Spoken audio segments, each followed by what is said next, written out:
How are things looking this offseason? Who's the right person to ask those questions to? There's only one man I can think of. Craig Mish in the house. This is Locked On Marlins.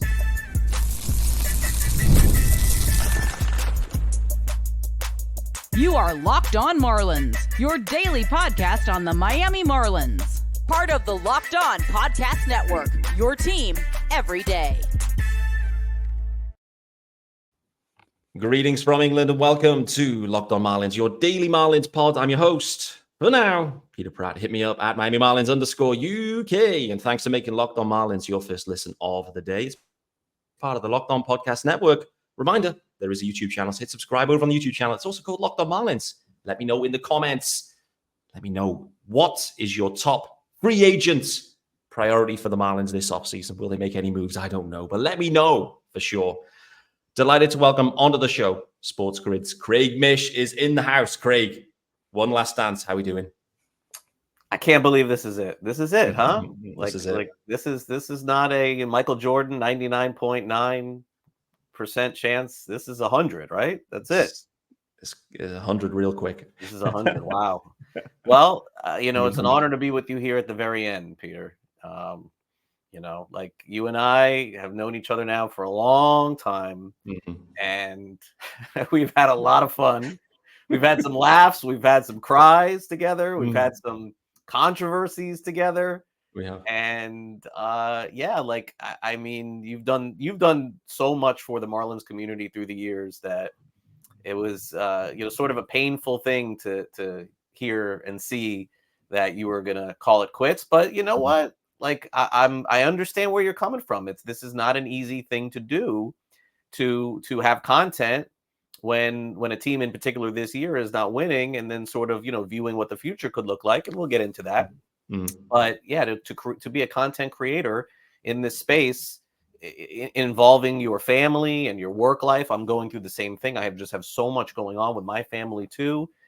Sometimes you have to make tough decisions, as they say. But I would say that, and we'll talk about it at the end, and I'll do my proper goodbye. But it has always been a pleasure to do these with you. And I know at the end I'm going to be smiling, which is going to always make my day better. So I love doing it. Good. Well, I'm looking forward to this one, and I appreciate the kind words as well. And it's good to know we're in the same boat. It is a challenge, no doubt. It is a challenge to do these shows on a daily. And, sometimes you got to make the tough call, but the right call sometimes. So speaking of that, we've got tons to get into here from a Marlins season that has just ended on a high with a sweep in Toronto. I have to be honest, Craig, I was watching the final couple of games. They were UK friendly. I must say, you may not recognize the Marlins team, but equally, I was looking over at the Blue Jays. I didn't recognize the Blue Jays either. I mean, boy, oh boy. Yeah. I think Donnie was the one who used to say years and years and years ago. I mean, we're talking about 2000, maybe 18, 19, 20, not 20. Yeah, like 18, 19, when the Marlins were going through it again. And I can't remember what the scenarios were. And if you fact check me, I could be wrong. But I remember him saying that you could really look foolish believing anything that you see in September for teams that are not in it. It's one thing to be competing and fighting and playing spoiler like the Marlins did against the Twins. But it's another thing when the games don't mean anything to look at the stats and look at the results. And that takes nothing away from them avoiding 101 losses. Yeah. But you're right. It's September baseball can make you look really foolish. It was, I believe it was Don Mattingly. That was the one that was really strong on that, saying, hey, let's not get caught up in anything we've seen in September. Yeah, for sure. It's probably an optical illusion could be the best description of maybe that series. But, the rundown's here, but I wanted, we'll kind of segue off the conversation. It'll happen naturally, as they always do. You're talking managers. So let's maybe kind of flip it into managers straight away. The news yesterday, official. Skip Schumaker leaving the organization. Obviously, he didn't, it was tougher circumstances than he probably hoped at the back end with the family situation. So we wish him well on that. But Skip Schumaker leaving the organization.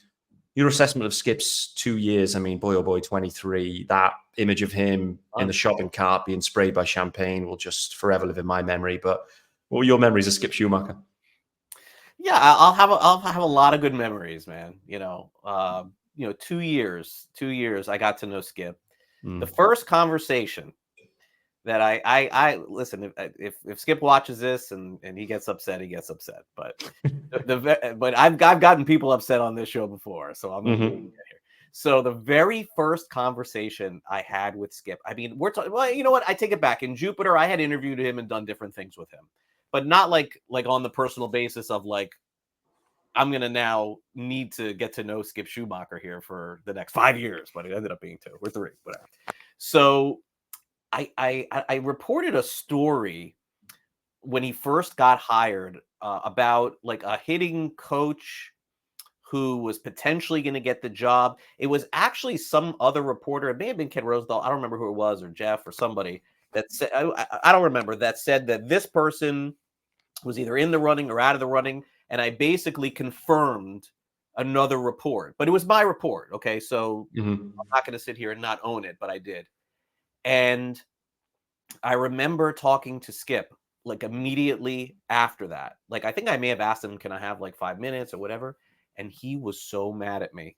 Oh, I mean, it was like it was a mortifying first conversation that I had with him. Like, he was so mad, so upset. Like, we were on the phone for a really, really, and I'm thinking to myself, Peter, oh my gosh, I have ruined my relationship with this guy on the very first day that I'm speaking. No. It's gonna be tough. It's true. And I was like, look, I'm sorry, but like somebody else reported. Oh, no, it was you. I'm like, I look around, man. What's up? Like, I don't think he's on social media like 24/7. So he like, I don't know if he saw it. And I was trying to explain to him, hey, I was just like confirming. Oh, but and I think what happened was he didn't have a chance to tell one of the coaches that he was out of the running. And so maybe he found out from me. Yeah. And that's happened before. Nope. And so I thought, oh my gosh, I'm going to have a terrible relationship with this guy. But as it turned out, it was all good from there. We never really had a battle. I mean, we disagreed on things occasionally. Tanner Scott was one of those. I used to tell him, "Oh, Tanner Scott, what are you doing? What are you doing? He's never gonna be good. He's never gonna be good." He was like, and he was right. He ended up being good. Like, I'm like, you don't know. Last year, Mel Stottlemyre was on Peloton walking back and forth, back and forth, back and forth, back and forth. I'm like, it's not gonna work. It's never gonna work. But to his credit, he was really good with me, really fair with me. The other thing that I would say about Skip was that, as far as covering him, was I didn't always get what I wanted, but he made sure that I got what I needed, if you know what I mean. Like, there were times that he just was simply not going to, like, he had standards and ways of doing things that he was not going to enlighten me to, like injuries and things but when it came to me doing reporting to make me understand process and what was happening, he was an A+. And I think he knew that and knew that I was trying to do the job. So I would say that we had a really good relationship. I feel like we had a really good relationship for 2 years. The funniest moment came at the winter meetings. I talked about this a little bit on social media. We were sitting, I don't know if I'd mentioned this to you. Maybe I did on a previous podcast. I'm sorry. But we were sitting at a table at the winter meetings and breakfast was coming over. So, I bring the breakfast back. Skip is, I'm sitting next to him at the winter meetings and Skip is talking to somebody else. I don't know. So I reach over and I grab his table setting. I open it up. I started eating and he like looks over at me. I'm like, what, man? And he's like, that was mine. I'm like, oh man, I'm sorry. And it was like it was very funny. And I'm like, oh no, I'll go get you one. He's like, no, I'll go get my own. And I really wanted to bring them a table setting before the end of the season, but life gets in the way of things. I think people appreciate these sort of stories more, Pete, than a lot of the other stuff, because it's relationships that you build. He mentioned relationships that he built here. I thought he did a really good job in that first year. I think this past year, of course, he was up against it. The team also lost 100 games. And I think as the manager of the team, no matter what, you got to be culpable for that. Is he culpable for 100 losses? I don't know that that's necessarily the case, because, again, at the trade deadline, the team was at that point torn down. But, some of the players were back on the team this year. They did start the season 0-9. And when you do, generally, you stink. And that's what happened at the beginning of the year. So, he's going to get another job. He'll be a manager some other place, and I think he'll do a really nice job. But at the same time, I understand the organization. I understand what they want to do. Skip made his decision, truthfully, before the season started, that he wanted the option to leave at the end of the season. And the Marlins now, I think, also would like to hire their own person. So I think it works out for both sides. Yeah, when they described it as mutual, it truly was, seemingly. I mean, maybe that's what I think. I think it is mutual on both sides. I do. Yeah, I do. Yeah. I think. Again, my opinion. I think Skip would like to get a fresh start somewhere else. Maybe that's what I believe, and I believe that Peter Bendix would like to hire his own manager now. Yeah, and he will. Seems fair. Where do you see Skip landing? I don't know that he will manage this year. I'm not positive about that. I have not got into that with him at all. Location stuff, I mean, is that important to him? I mean, no, I don't think so. No, he took the Marlins job, Peter, Yeah. So he's the way that Skip described it to me the last time that we talked a little bit is he's sort of like, I don't want to get like, too far into like religious and all that stuff, but he sort of is like saying it's sort of like in God's hands, and wherever he takes me, that kind of thing. Yeah. I think that's fair, more or less. So I think he's going to do the same thing. That's what happened when he took the Marlins job. I remember talking to him then, where I think he said he like needed a sign to know that he should take the Marlins job in the first place, and he got a sign somehow. I think his family like was excited. That was the sign that he needed. Yeah. And I think he could end up anywhere. I think he could end up in Cincinnati. I think he could end up in Seattle. I think he could end up absolutely on the East Coast if a good job opened up somewhere too. I would not. I personally would not rule out location at all. Yeah, I think the same. One of the standouts for me for Skip in 2024 was, and I mean, this is the perfect topic for the perfect guy, to be honest. But one of the standouts to me was his public outing of Sixto Sanchez. Boy, oh boy. I mean, it's about Skip, the only player he ever did like that, right? That's what I mean. Like, I never saw anything like that from Skip, but it got to a point where he felt like that was the only path left. I don't know.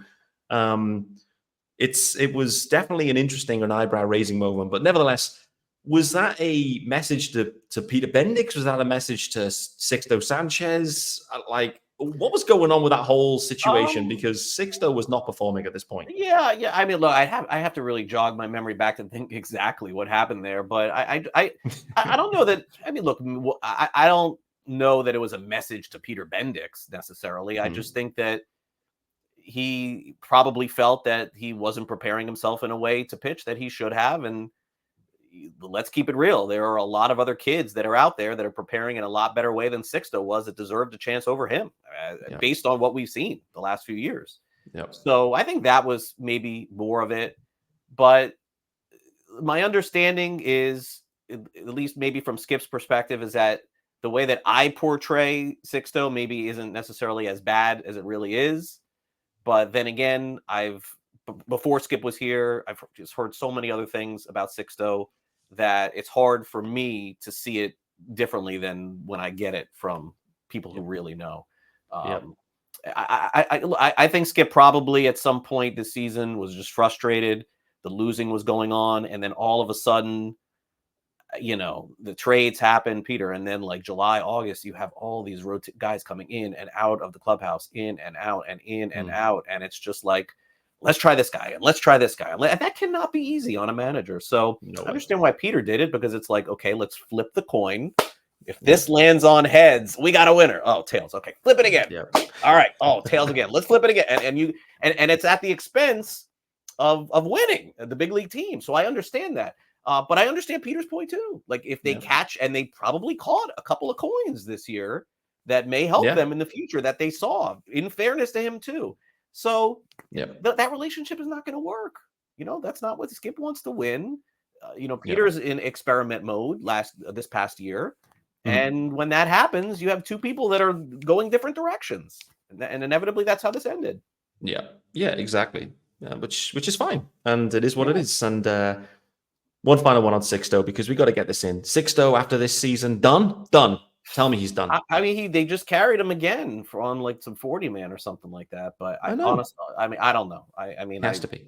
There's no point. But if they want to keep trying, they can keep trying. I mean, I guess there's honestly, is there anything with the amount of guys that came in and out? There's really nothing to lose, I guess, by trying again. I guess, but it is crazy that we'll go through like 15 regimes of them still trying to do something that's not going to work. But let them try again. Yeah, for sure.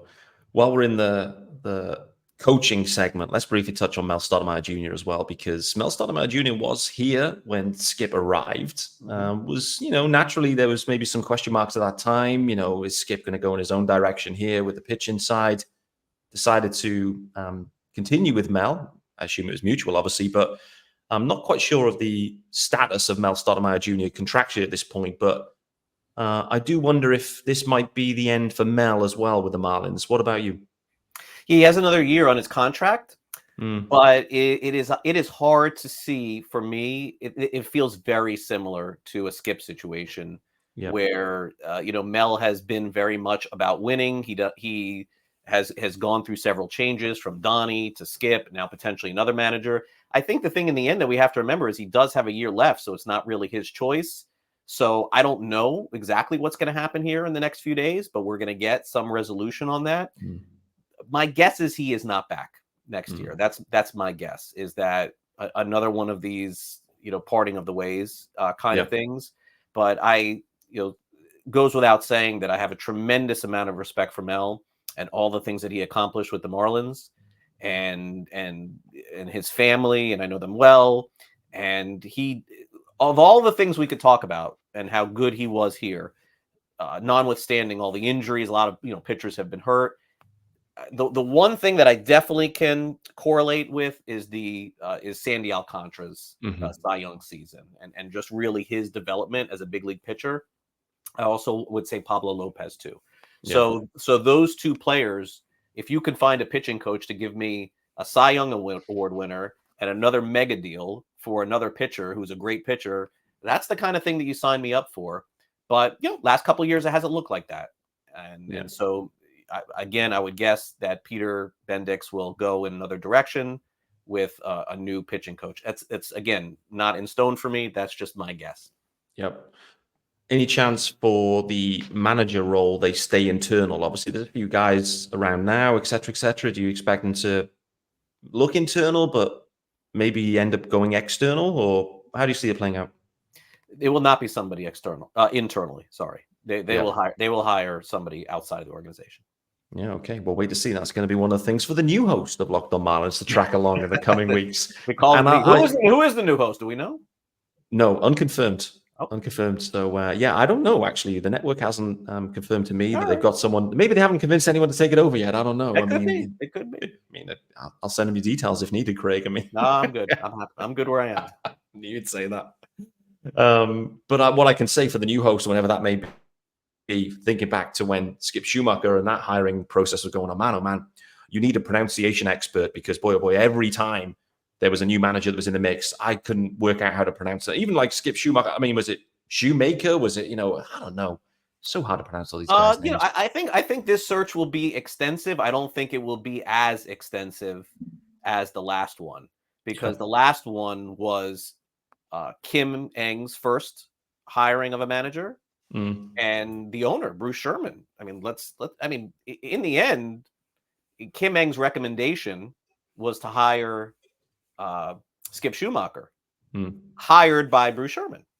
So in the end, Bruce Sherman, Peter Bendix is going to hire the manager, but Bruce is the owner, and he's going to make the final call in the end and approve whatever is done. And that's exactly what happened in the Schumaker hiring. Yeah. And it was Kim that convinced Bruce, right? I feel like the story went that there was other names that the organization, maybe Bruce, other people involved were looking at. But I think that's very valid. Yeah, I had heard the same thing, but in the end, Bruce's call was to go with that recommendation and hire Skip Schumaker. And if you look at the comments that Schumaker has made, he was given his first opportunity by Bruce, and so. Yeah. whoever he goes from there, I guess that's what he said in his press release. We'll always have him to thank for hiring him. Yeah, for sure. Could you ever see a Kim Ang Skip Schumaker hookup at another spot in the future? No, I don't think so.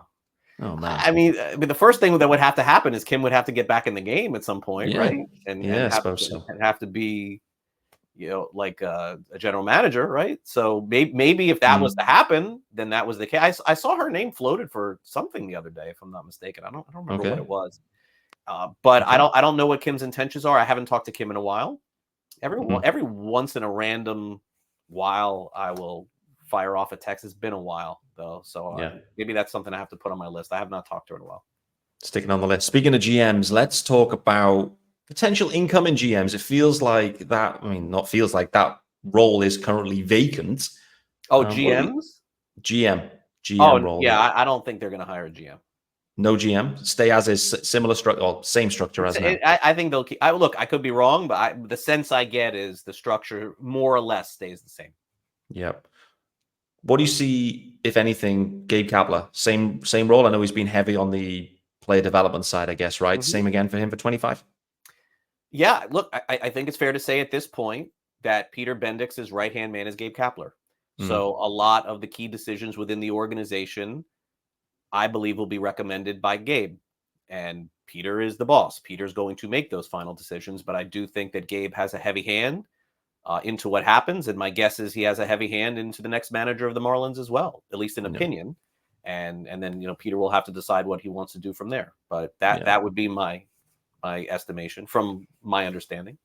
Yeah, sounds good.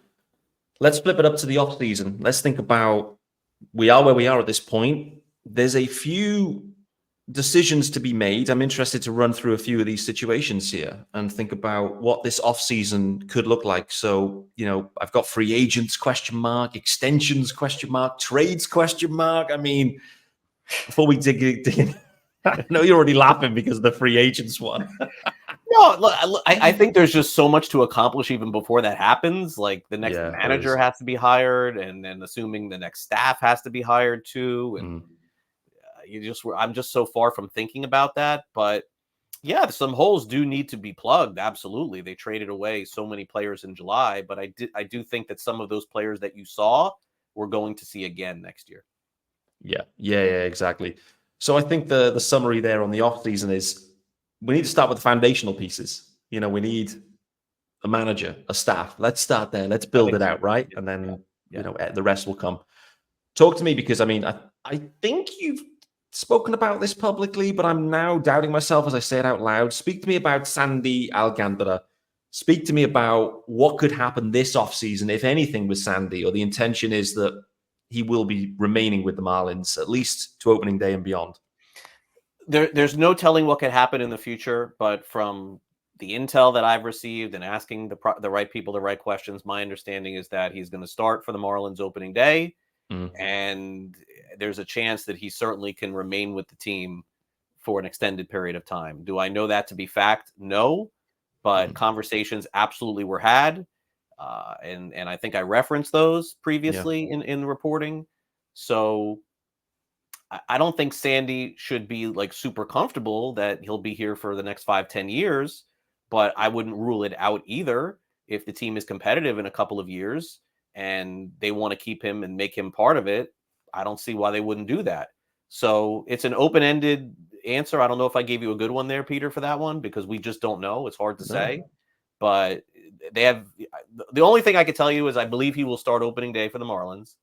And I would guess that at least that we'll hear at the All-Star break next year, we'll be there. We'll be like, oh, they're going to trade him. They're not going to trade him. But do we really know for sure? I mean, if we did this conversation in May, Peter, what percentage would we have put on Jesus Luzardo being traded? 99, 100, 96%, something like that. Guy's still going to be back on the Marlins probably next year. So these things are never absolutes.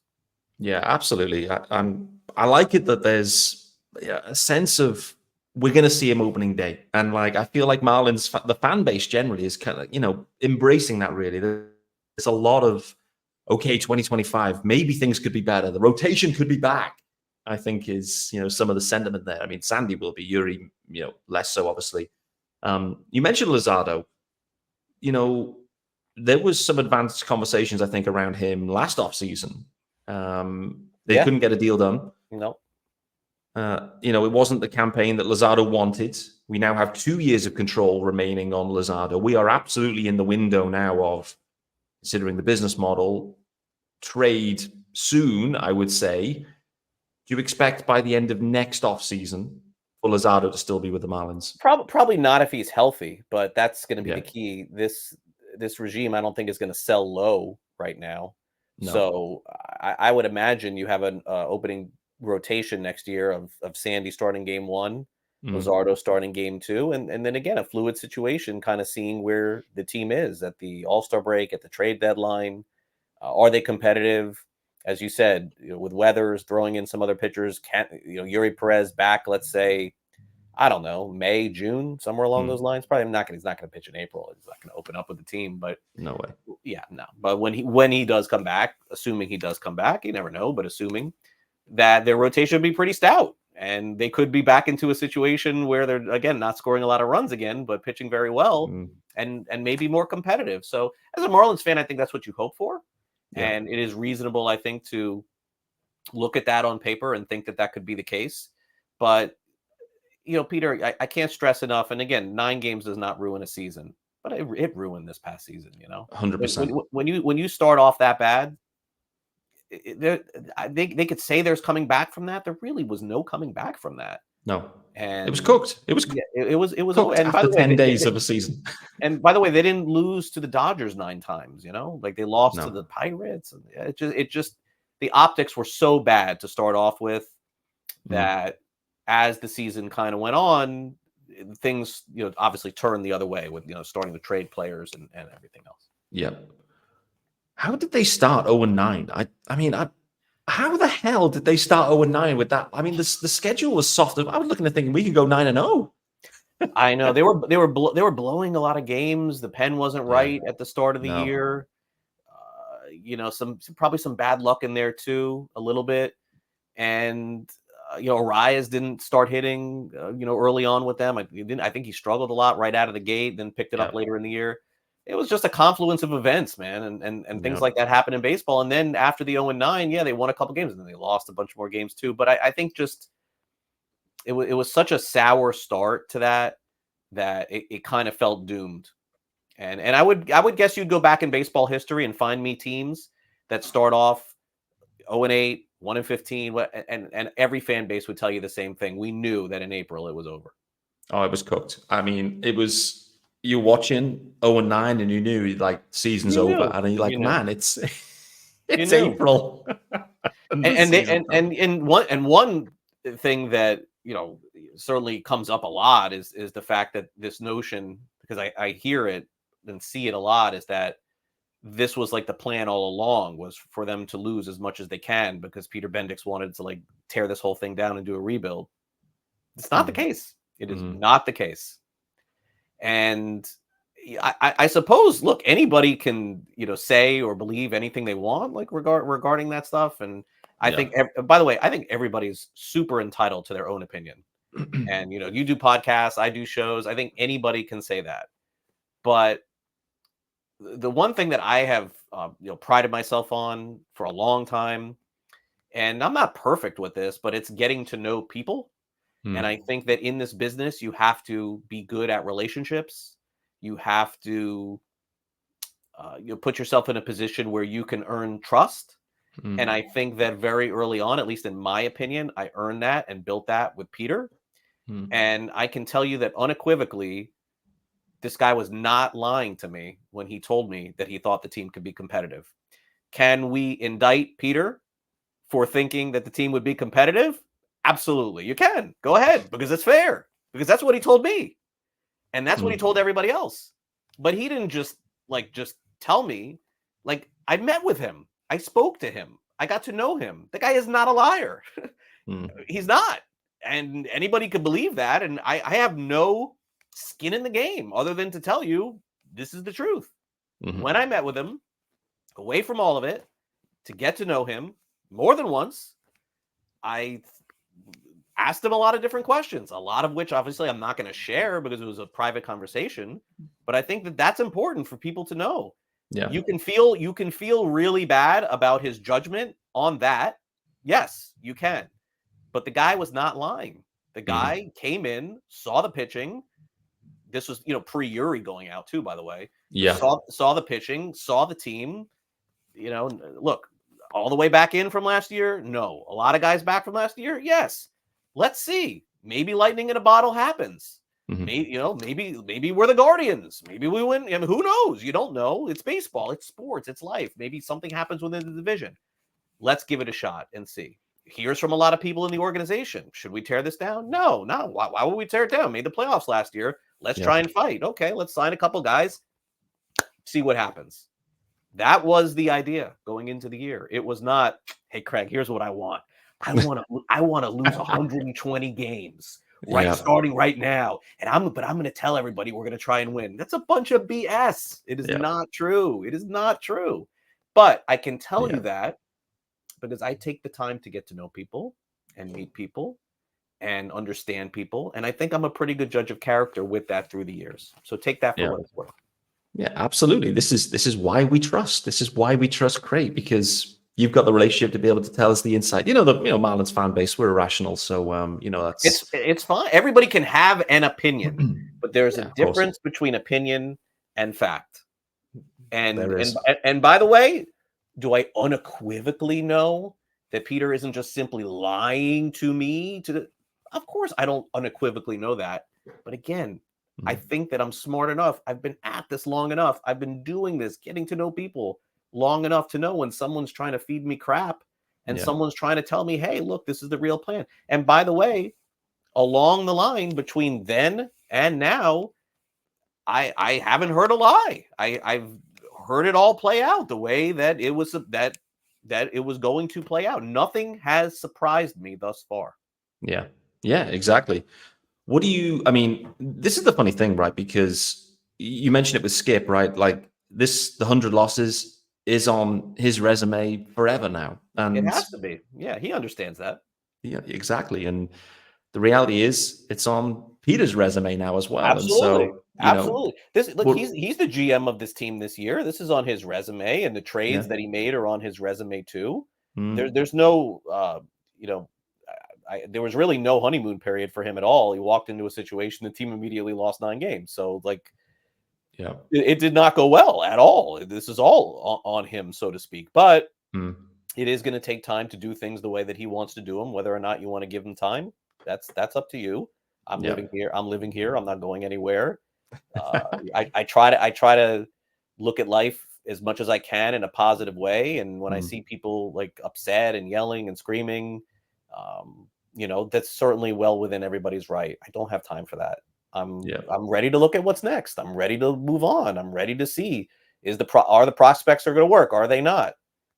That's what we have. That is what those are the cards we have right now. So I am going to play whatever cards are next. All in on the prospect cards. When you sit with Peter Bendix now this offseason and have a few lattes or whatever it might be, or something stiffer, I don't know, but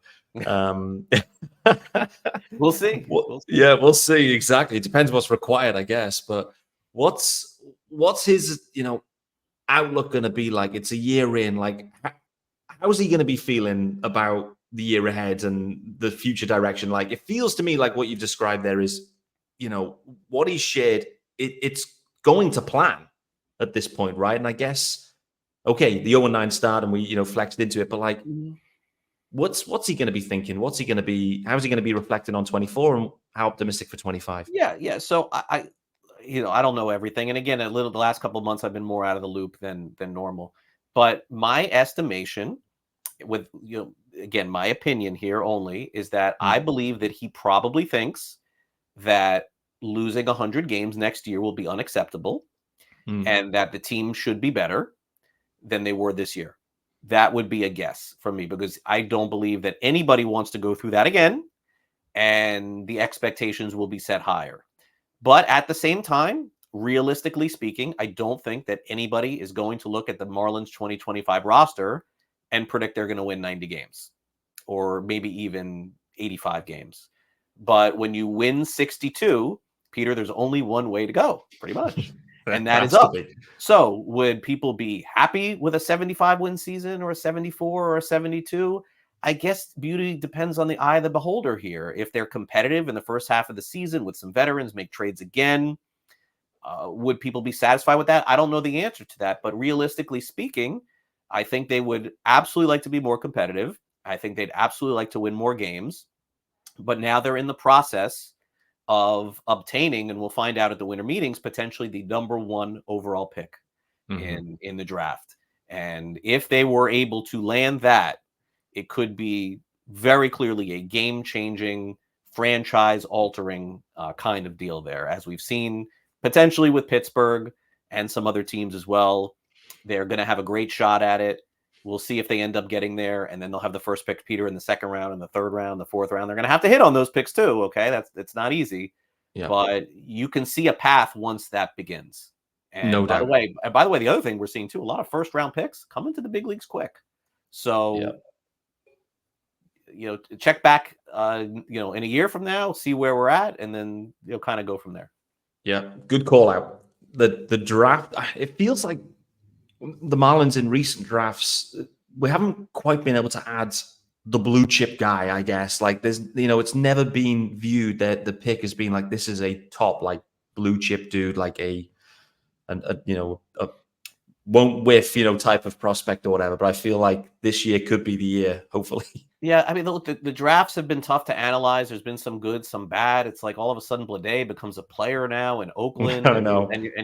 And by the way, for people who follow, stats and WAR, I mean, it's an everyday player and a pretty good one now all of a sudden. So they traded away a lot of those players and a lot of those picks. And, Max Meyer still very much to be determined.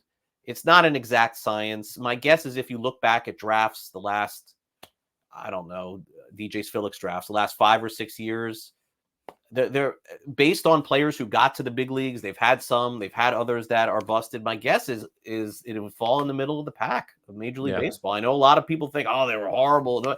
I mean, now all of a sudden these players are getting, getting to the big leagues is the first step. And then, finding some of these diamonds. And look, a lot of players did not work out too. And we don't know the future for some. But these things are impossible to grade right now. But, we'll see what the future holds for that. Yeah, for sure. There's going to be a lot of prospect talk, I think, for the next few years. And I think it's very feels interesting. Like that's coming, yeah. It feels like, I'm not a prospect guy. I don't think you are either. And so it's a little bit of a challenge. Me neither. But again, what it comes down to is these choices are not made by people like you and me. They're made by others. So if you choose to follow along, that would be cool and great because we have a Major League Baseball team here in South Florida, one that I've been around really since 1993. I was at games since they began. Yeah. Or you can just not and check back later. It's all up to everybody here. But this when you compare the other organizations in South Florida and the things to do, the Panthers right now are at the top. They clearly are deserving of people's money. They've won a championship. They've done things the right way. They were very anonymous for about 25 years doing nothing. Yeah. Marlins have a couple of championships there too. So I'm just different than others. I love baseball. My family loves baseball. We love going to the games. Yeah. We're always going to go. It does not matter if they lose 100, win 100. We're still going to go. Yeah, exactly. Because there's always bright spots anyway. There's always fun to be had. So I'm glad that's your outlook, and I think it's it always has fun been. Outlook. It always has been the same thing. Always. Yeah, it's a fun outlook, no doubt, and we'll wait to see what 25 brings. But I'm the draft, some of the international bits, some of the prospects, like things we'll be looking up for the Marlins here. It's going to maybe take a year or two, I think, to maybe the window to maybe open as such, but. It's going to be fun to track along. And the number one pick in the draft, this notion that we used to have several years ago, which is, we're going to draft the number one kid, and then you're not going to see him for 4 or 5 years. Those days, Peter, are gone. Like those, they're coming up like immediately now. Yeah. So NFL season now. Yeah. So if they get the number one pick and it's Ethan Holiday or someone else with a second pick, and then all of a sudden that player is up in 2026 with some of these trades that they made, if they work out. Then maybe you're looking at something different. Remains to be seen. Yeah, for sure. Speaking of trades, we're running relatively long, so we'll end the show in a sec. But Okay. speaking of trades, I think one of the main blockbusters, Jazz Chisholm Jr. moved at the deadline. A couple of years of control for Jazz. Heads to the Yankees. He's playing every day at third base for the Yankees. So pretty wild situation, but impressive production there from Jazz as well with the Yankees. It's funny with that one when I think back to 24. It felt like maybe the Marlins had an opportunity to move him at peak value. Is that maybe the sense of why this trade went down, at this time, particularly where he was healthy, was performing? Other years it hadn't been the case. And so maybe this was the time to move on from Jazz. I think so. I had a feeling before the season that there was a good chance that they were going to trade him. That was one of those guys that I felt like organizationally there was some frustration with him, just in a lot of different ways. But honestly, more so the fact that he's just been unable to stay healthy the last few years. But they got him healthy, Peter. They got him into a position where they were going to trade him. They did not feel like he was a long-term piece. The previous regime did not feel like he was a long-term piece either. So good for him going to the Yankees. You put the pinstripes on, immediately become a great player. Like this happens to so many different. And by the way, for Jazz, it may be permanent. Who knows? We will see. But their Yankees are hopeful that he is, and the Marlins are hopeful that the players that they got back in return are worthy of the deal. Yeah, for sure. What about a Marlins legend, the son of Griffin Conine, obviously coming up and doing his thing, and man, he's held his own. I think he really has. I think you got to look back on this one and say, what took you so long? Yeah. And I think Troy Johnson's got to be wondering that too. This is just a really good story of just as much data as we have doesn't always tell the story of what's in the heart. And Griffin worked so hard, working on his craft, doing everything that they asked him to do. He got his opportunity. He made the most of it. He made the most of that opportunity. And I feel like he's deserving of another one next year. Which direction they choose to go, and will they sign some short-term free agents? Probably likely, I would say, to fortify the lineup. But I hope he continues to progress and get better with the Marlins. Yeah, me too. It's been a great story. It's been a nice little wrinkle to the Marlins kind of, end of the season and whatever. So it has been fun. Craig, is there anything I should have asked you that I haven't done that you need to share? If not, we can wrap up here. No, I don't think so. I think we covered it all. I think people ask me a lot about my future and every year kind of my coverage as to what goes on with me with not doing a podcast anymore. Not being around entirely a lot this year. It was really hard to do that. But I think I've made pretty clear that beyond working at Sportsgrid and doing the little things that I do for the Herald, that devoting family time and making sure finances are covered by the jobs that I do have, that is the priority. I would also say that you never know when another door could open for me. And I'm always looking forward to the future. I'm always going to be around for Marlins fans and around for baseball, even if I am not at the park. There are other people in this industry who are the national insiders. They cover baseball. They're not at the park either. I don't put myself in that category, so to speak. There are times, though, that I just simply can't make it down there or go see people in person. But I think that fans of the Marlins can rest assured that I always do have the best interests of keeping interest alive in the team, and I'll try to have as much of a positive outcome as I can. If they lose 15-1, I'm gonna yikes.